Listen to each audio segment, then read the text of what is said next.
You are listening to Personalization Outbreak, a podcast about the collapse of traditional corporate standards in today's more personalized world. I'm Llopis. I'm a leadership strategist, author, contributor to Forbes, and founder of the Leadership in the Age of Personalization movement. On this show, I'm interviewing executives across multiple sectors to find out how the balance between standardization and personalization can exist. Hello, everyone. Welcome back to Personalization Outbreak Podcast, where we explore bold ideas, challenge traditional thinking, and push the boundaries of leadership. So today we'll address a time-sensitive topic, the journey of nursing leadership, and staying true to its noble purpose. See, leadership often starts with the best intentions, advancing innovation, empowering individuals, and creating meaningful change. But then what happens? Well, along the way, external pressures like bureaucracy, financial demands, or hidden agendas, they take over, pulling those intentions off course, kind of like a ship drifting when its compass fails. But today, we'll discuss how redefining the expectations of nursing leadership can actually help us realign that compass. And we'll explore how personalized leadership can create lasting impact, helping leaders not only stay true to their mission, but also drive meaningful transformation in our very complex healthcare system. Now, our guests today are Lori Gunther, partner and CEO at Sunova Associates, and a nurse leadership organization dedicated to empowering nurse leaders, and Nancy Travis, executive nurse consultant and A1 Healthy Mom and Baby Diaper Drive Coordinator. Gosh, I love that title. So together, Lori and Nancy, they're going to bring a wealth of insights. We're going to have some fun, talk about some deep and maybe uncomfortable topics to help redefine expectations for nursing leaders and how it can be put into action. So Nancy and Lori, thanks for being here. I know that nursing leadership means a lot to both of you. And, Nancy, when I say nursing leadership, why does that actually matter to you? Well, I've been a nurse for over 40 years, and I've been in leadership since the 80s. And nursing leadership to me means you're taking care of the nurses primarily, and you're also taking care of a patient population. So that you have to be doing in the very best manner that you can. But of course, the team is the most important. Okay, let's talk about this a bit. You're taking care of your nurses, but you're also taking care of patient populations. So you actually have a force multiplier of different people that you're leading. How do you do that? Well, I do it with open communication. And I like to realize that that person that is in front of me, that comes to work with me, is a human being that has a life outside of work. So that person has a family, has other responsibilities, and comes to work for an 8 to 12-hour period of time where they can be their best self at work, and then goes home and takes care of a family and has other responsibilities, maybe in school, maybe other things. But I personally get to know each and every one of them. Well, I wanted to start there because I know, Lori, you've said that it's really time to disrupt traditional leadership models. And what does an evolved, intentional nurse leader look like? And how can we inspire this transformation in nursing leadership? I don't think it's easy. As somebody who's dedicated their career in terms of education within the healthcare system specific to women's and children's health. So the organization that I run with my business partner is really specific to women's and children's. I do think that inspiring nurse leaders is a difficult task right now. Their span of control is extraordinary. In a normal workplace environment, people do not have the level of responsibility or span of control that our nurse leaders have. We just, I would say 3 weeks ago, we were looking at what is the span of control of one conference event that we have. And so we have a conference event that's coming up in April, and we have 220 leaders. Well, of those 220 nurse leaders, what does their span of control look like? Well, they have over 17,000 direct reports, almost 60,000 bedside nurses and ancillary staff that are directly reporting into them, so under their level of accountability, and 200,000 babies, NICU babies. Now you look at labor and delivery and the perinatal space, it's even more. And so the average direct report that our nursing leader has, based on the manager level, is around 46 direct reports. And so if you talk about what Nancy just said, the level of respect and understanding of how many people you are responsible for, it's really extraordinary. And I think in a lot of times the expectation that is put on nursing leaders is incredibly daunting, to the point of how do they feel like they can be successful. So it's our job, it's my job at Sunova to listen a lot and to think about ways that we can disrupt the current culture to create a more sustainable nurse leadership job description and level of expectation. Okay, let's talk a little bit about that. Okay, we heard a little bit about what Nancy said, and she really put it in really simple terms. I'm here to see people at a human level. And then you tell us just the force multiplier of the nurses that will be at this conference, not just on the people they lead, but what their outcomes are, will how their influence will drive certain levels of outcomes. So how do we transform? When you say culture, what do you mean? Because isn't the healthcare culture, at least traditionally, supposed to be nurse leadership should be what Nancy just shared with us? Have we lost that sense of ability to lead that way, or is the organization pulling us to go another way? That's a great question.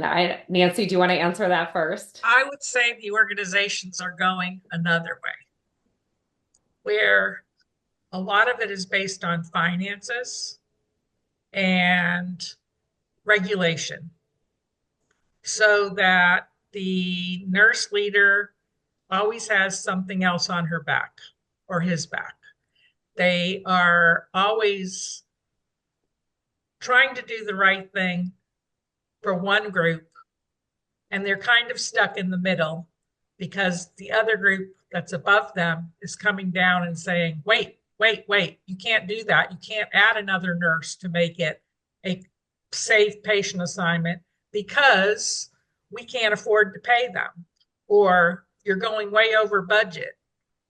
Yet, if your outcomes are not good, then you're hit over the head with that as well.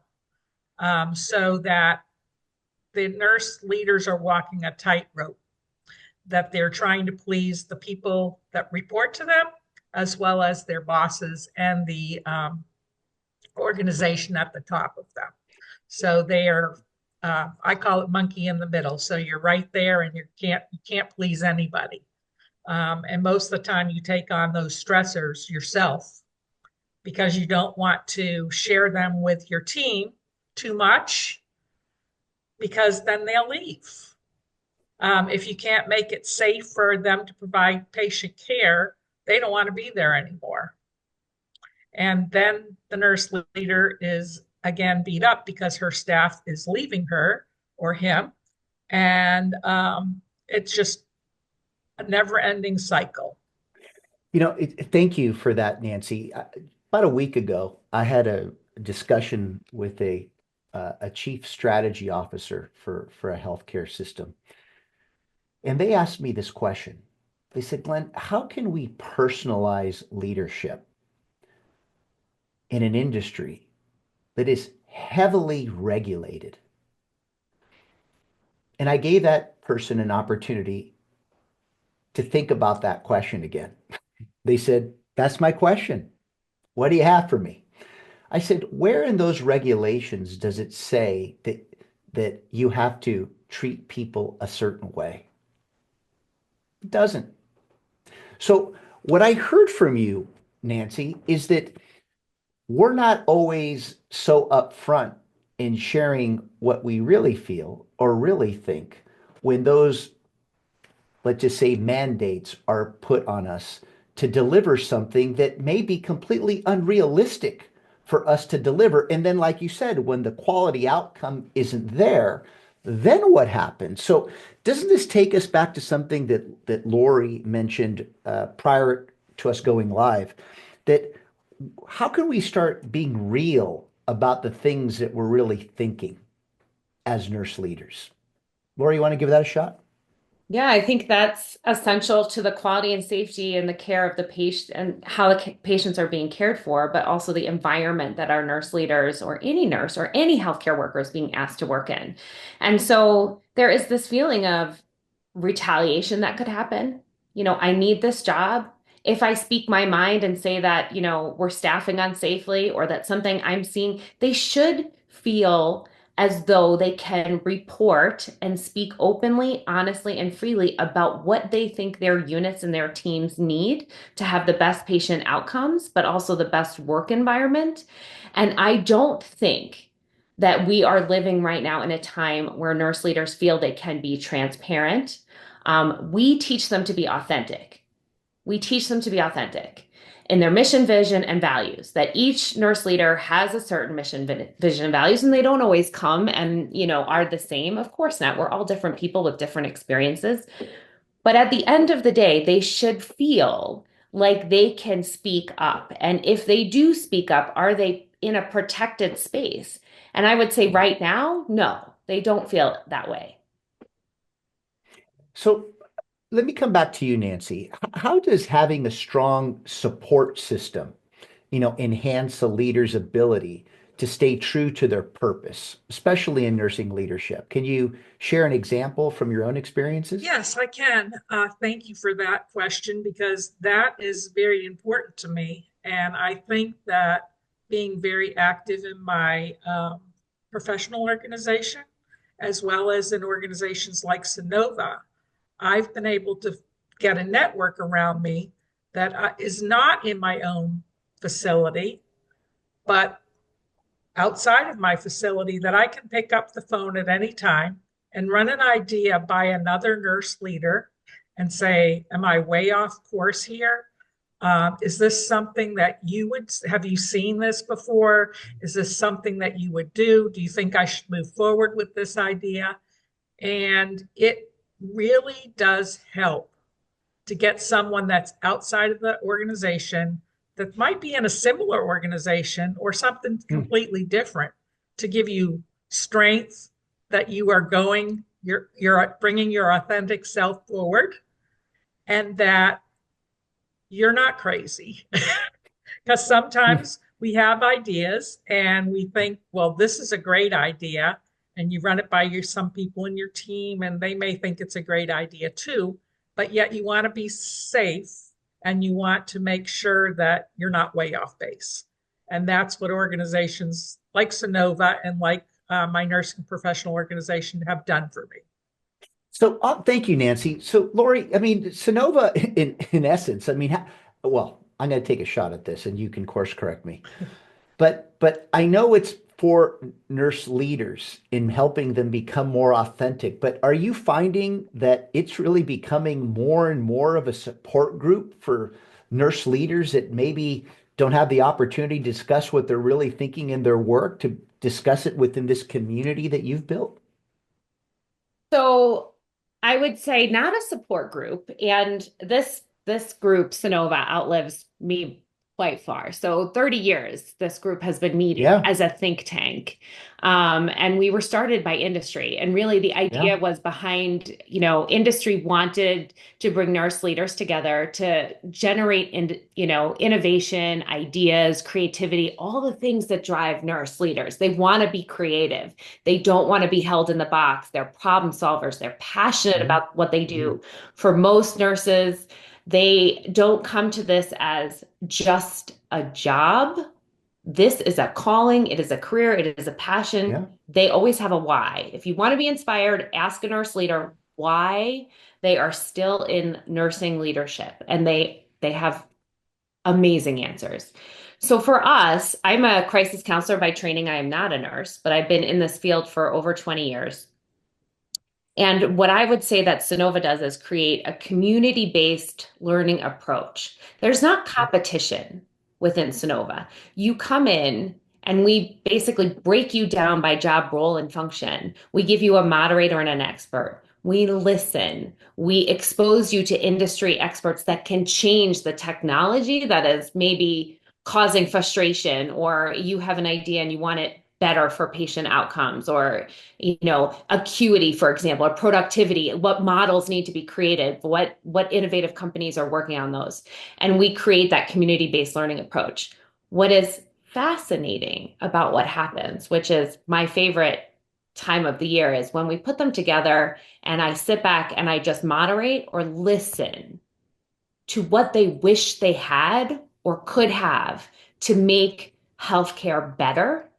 And there is no retaliation, no ability to be censored. It's really just tell us like it is.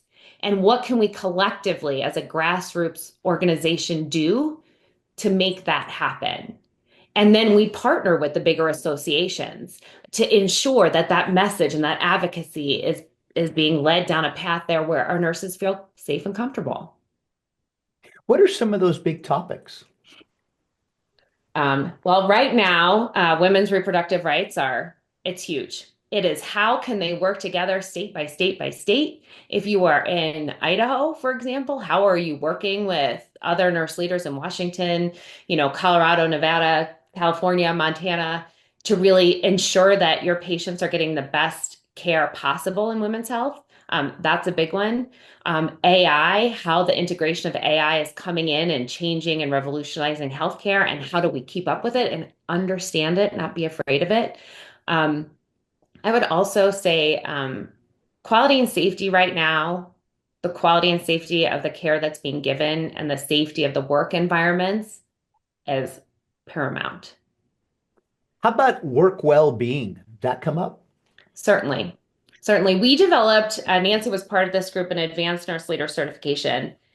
And when I say we like to be disruptors, essentially what happened was 20 nurse leaders came to myself and my business partner and said, we don't like the certifications that are out there for us. We actually want to customize what we think we need. They tell us what they think we need to get a certain designation as like the best hospital in various areas, for example. We actually want to create something that we know we need support in. So there's 6 different pillars of work, and we bring in faculty experts, community-based learning, mentoring and coaching into each pillar. It's about a 9-month program that they designed, and well-being is one of the pillars, mentoring, quality and safety. And I will see well-being, especially post-COVID, was something that our nurse leaders, they were sick, Glenn. They were sick. They gave so much of themselves during that time period that we did a study and we looked at it, and it was unbelievable, the health-related issues that our nurse leaders were having. And so well-being is a cornerstone of everything that we teach.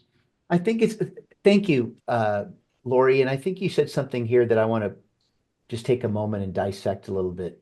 They said, and again, correct me if I'm not saying this properly, that the nurse leaders are saying, hey, we don't want to be standardized to be certified in certain things that don't really matter as much.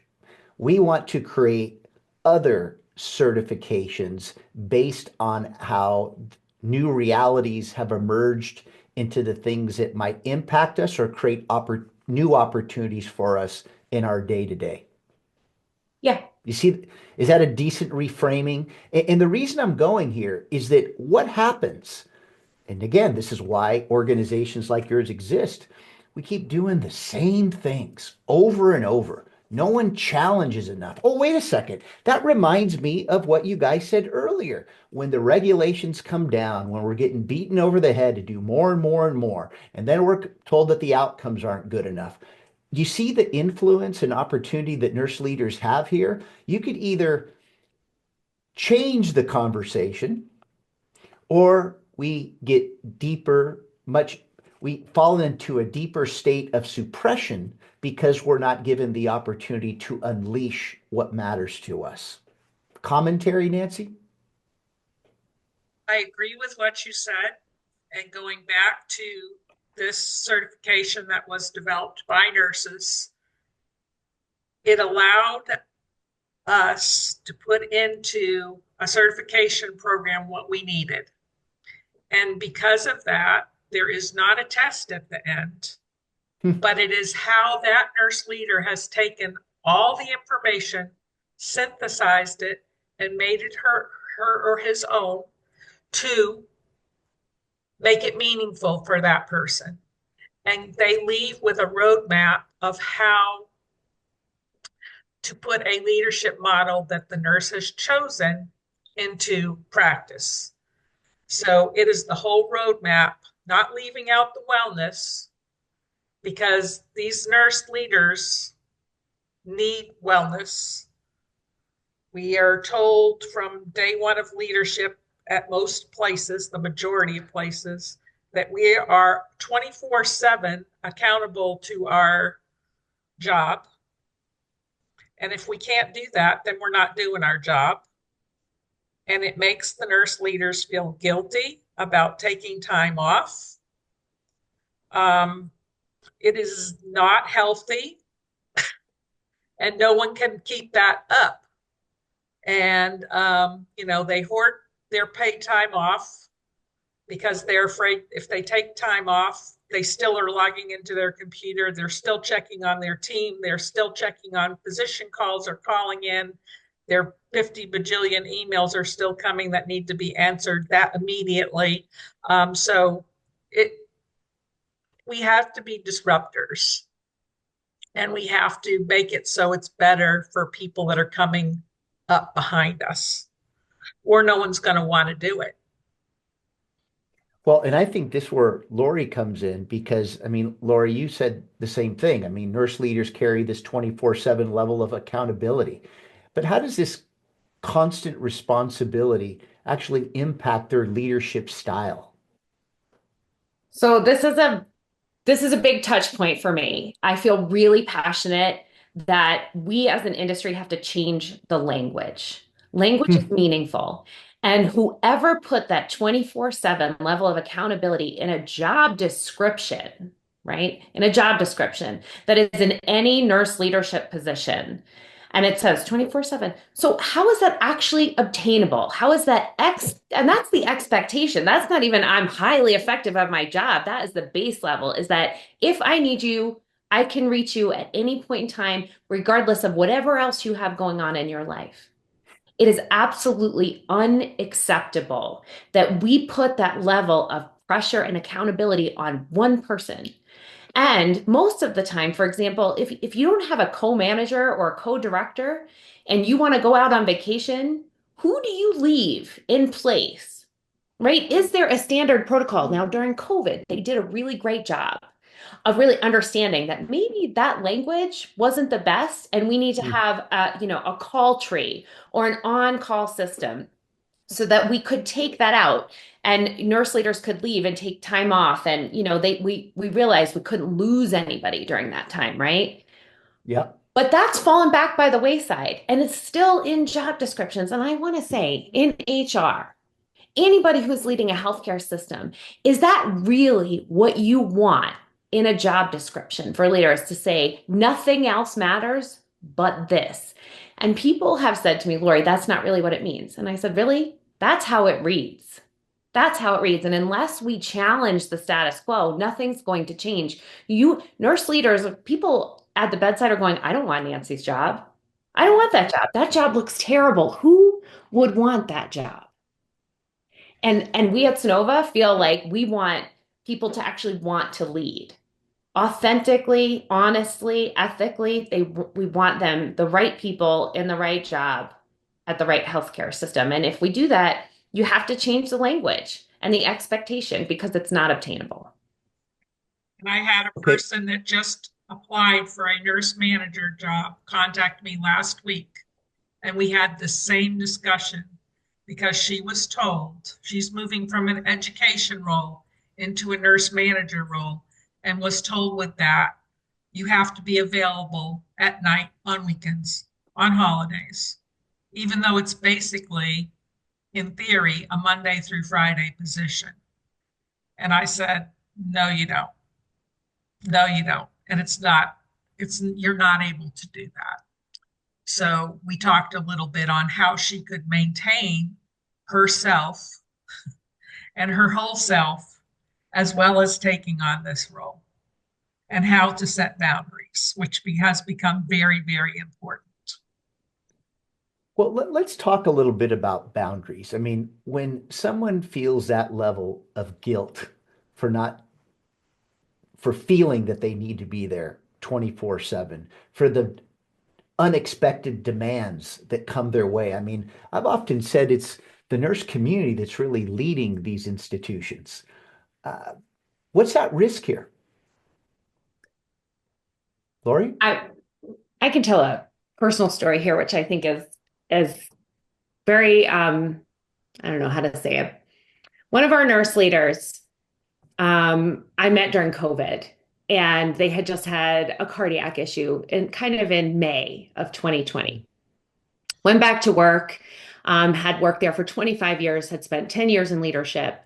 And I guess it was about a year into COVID, came to me and said, I'm really just not feeling well, like still not feeling well. And they had a major system-wide change, lots of change going on. And she ended up with a new boss. And that new boss was said 24/7 level, you cannot go out of town, you can't leave unless I know.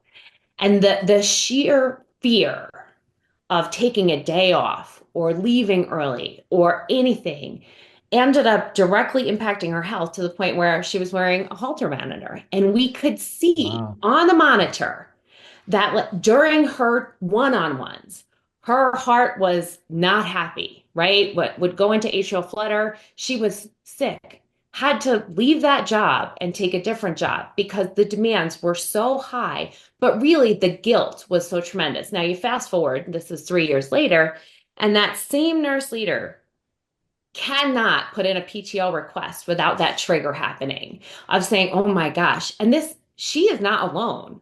There are so many nurse leaders out there that feel exactly the same way that I'm scared to actually put in a PTO request for a day off, even though I know that I've earned it and that I deserve it and that I need it. And yet somehow there has been a system, a culture that has said that that's not okay.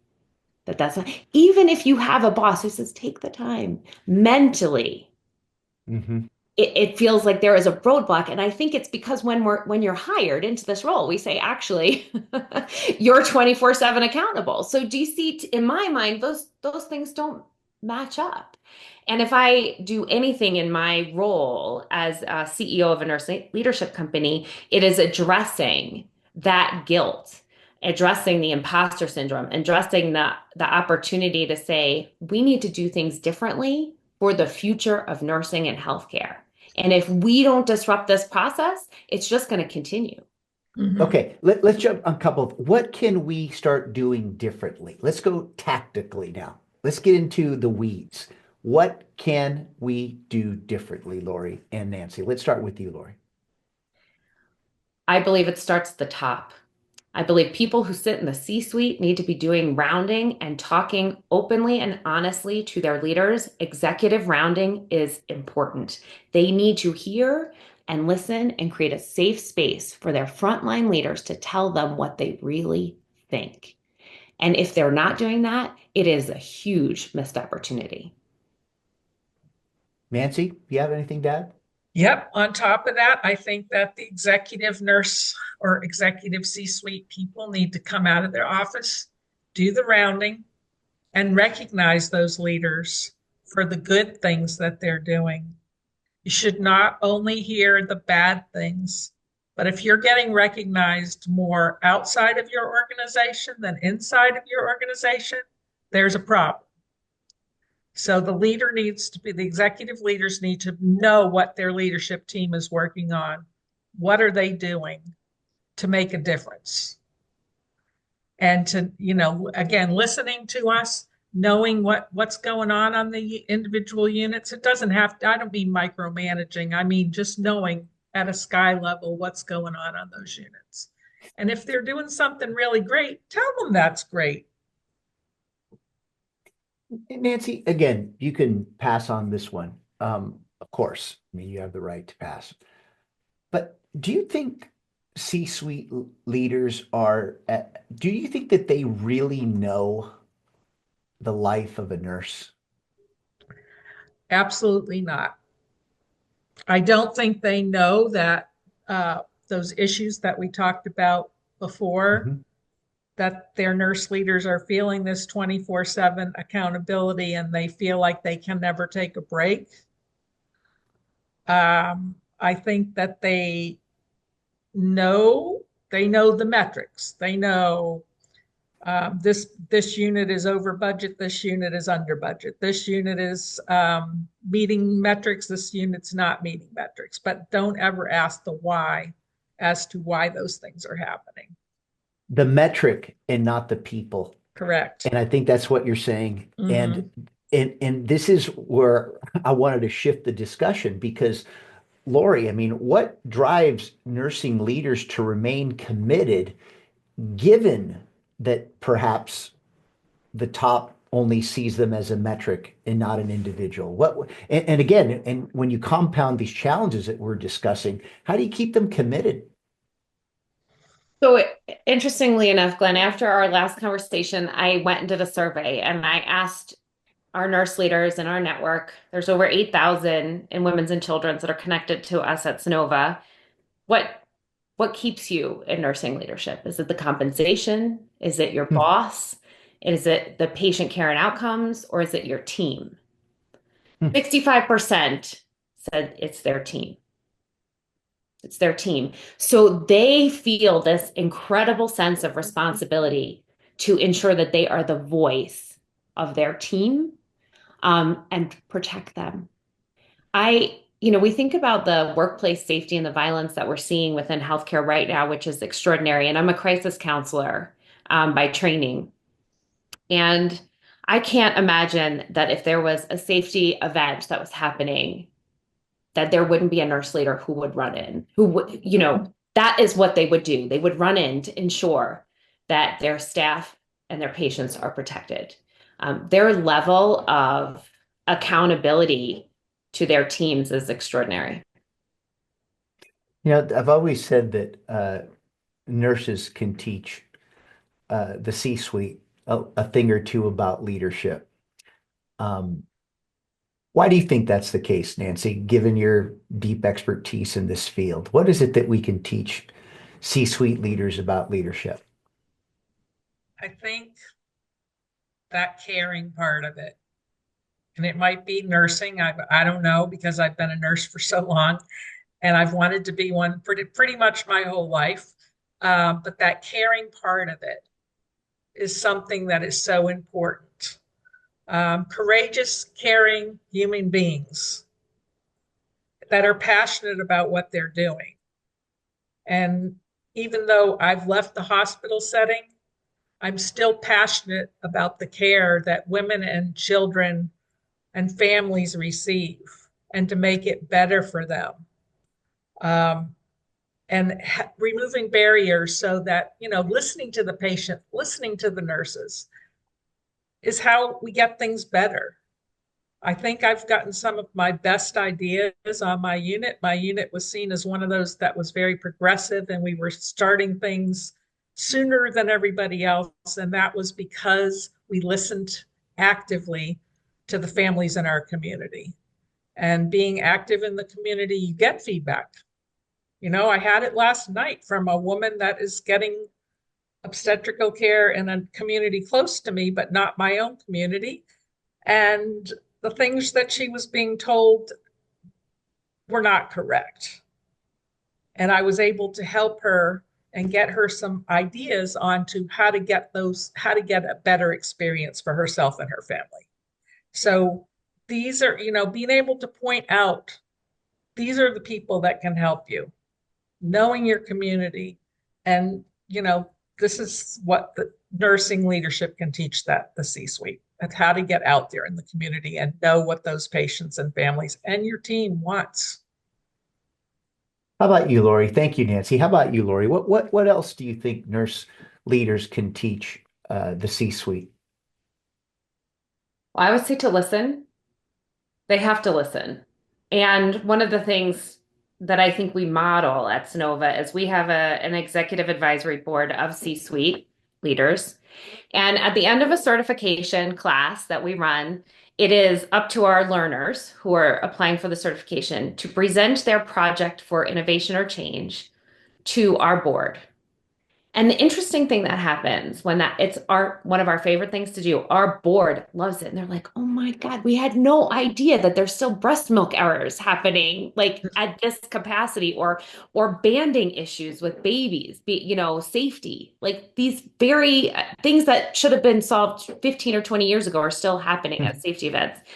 And so but our learners are completely safe to explore ideas, innovation, and get feedback from C-suite that they might not be able to do at their own organization. And what we want to teach them how to do is to present an idea, an innovation, a disruption, if you will, to the C-suite and do it with a business case, a plan, show the data, show what you want the outcome. They are not taught this, right? So I would say that C-suite needs to invest in the education and not just to check a box for their own designation, but to check a box that really is investing in their leaders. And everybody learns differently. Not everybody wants to go to a conference. Not everybody wants to be invested in a long-term certification. What is meaningful to our individual leaders that will help them develop professionally? And one of the saddest things that I think I have encountered is I teach the mentoring pillar within our certification. And in our last cohort, we had a leader who'd been a leader, like Nancy, for a very long time, over 25 years. And we asked them to fill out a mentor map. And we said, who's on your mentor map? And in her coaching session with 25 of her peers, she said, I really struggled. I don't really have anybody on my mentor map. I mentor others, but I don't have a mentor. And it was transformative for her to go through that process and really understand that above her, she did not feel like anybody was actively listening or engaged in her development as a long-term leader. And that's wrong, in my opinion. We all need mentorship. My board is an amazing mentor to myself and my co-owner, Nancy. Like, we are mentored all over the place, but we're a leadership organization. And I don't know that the C-suite actively listens and mentors their managers and their directors. And we need that. We need it. So you need direction. It just makes the roadmap to get into success that much easier.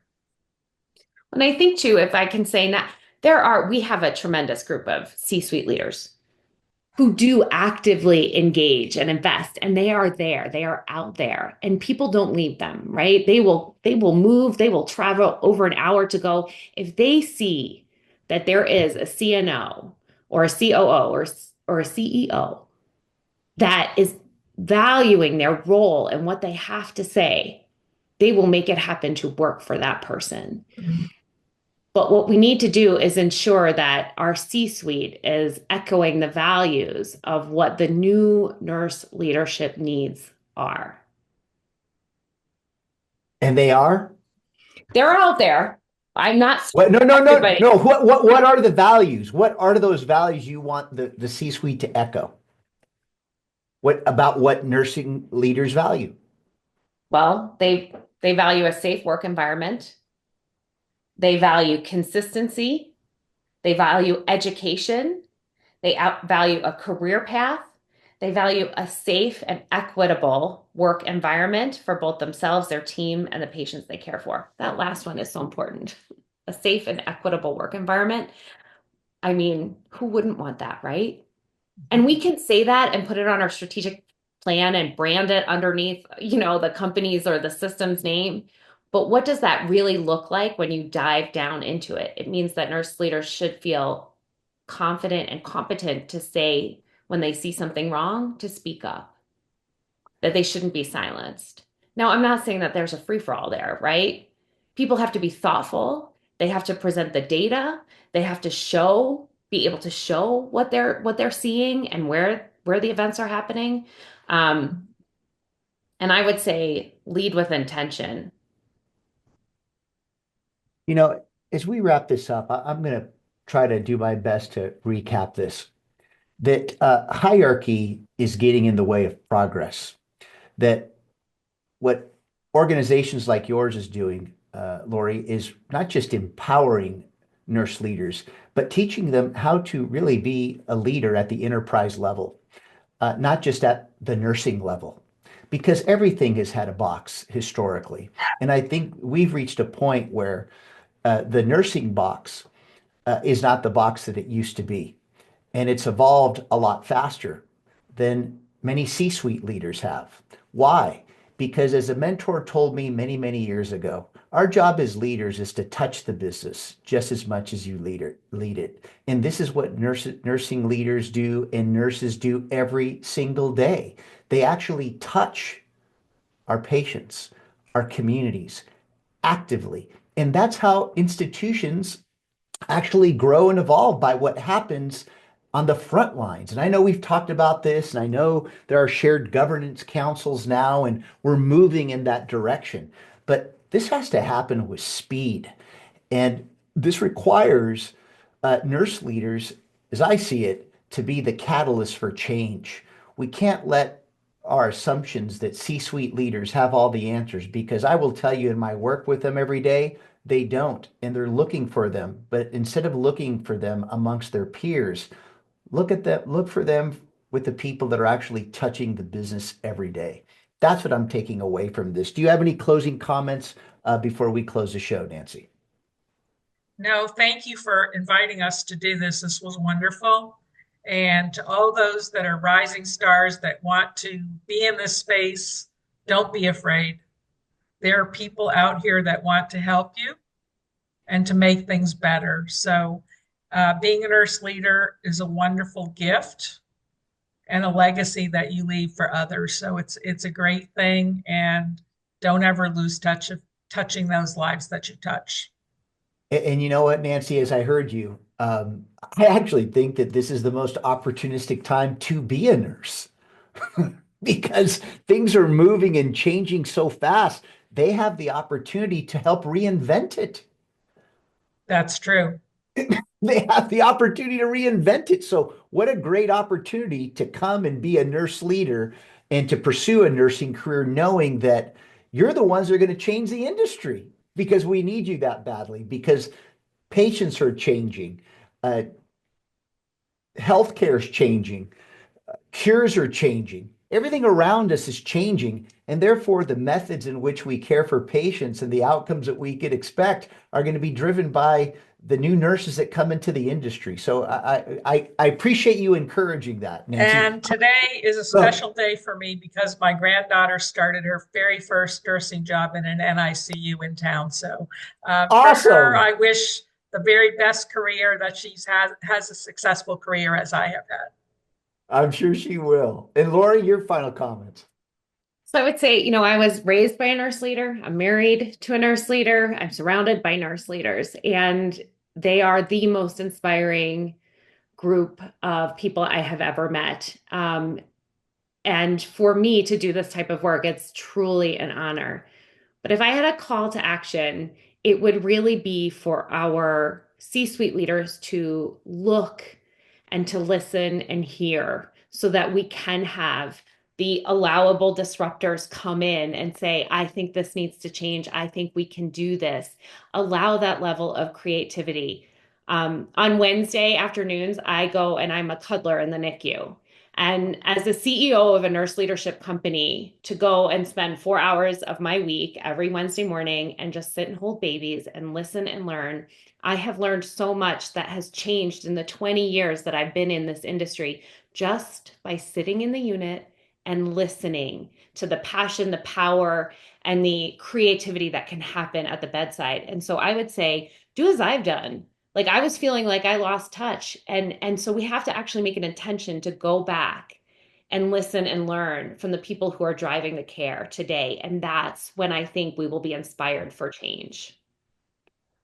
That was beautiful. Lori, Nancy, thank you so much for your time.